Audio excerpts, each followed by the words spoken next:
AI is everywhere.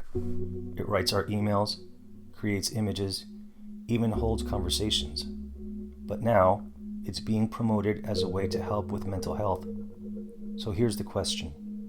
Can artificial intelligence actually help with something as personal and as human as anxiety?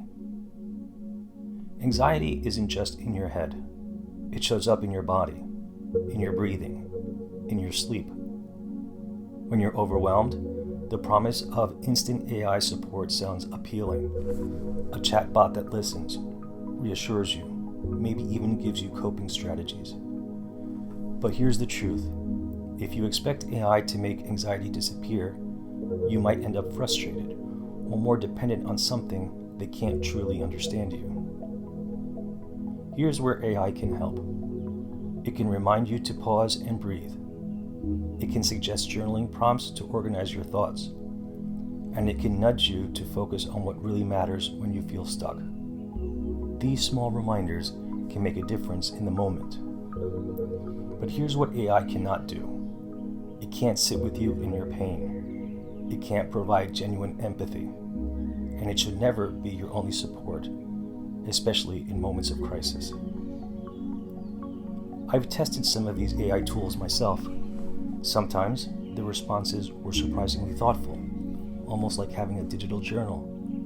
But when I think about real moments of struggle, sitting across from someone trembling with panic, or talking with a client whose chest feels so tight they can hardly breathe, I know no algorithm could replace what happens in those moments, because healing doesn't come from perfectly chosen words.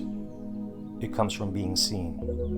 It comes from another human being sitting with you, listening without judgment, and reminding you that you're not alone. AI can simulate conversation, but it can't give you presence.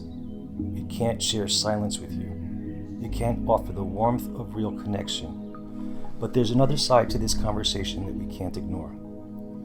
There are real dangers in relying too heavily on AI for mental health. First, there's the risk of misinformation. AI can sound convincing, but sometimes it gives inaccurate or even harmful advice. Second, there's the risk of avoidance. If you turn to an app every time you feel anxious, you might miss the deeper work of facing your fears and learning to live fully alongside them. And finally, there's the risk of isolation.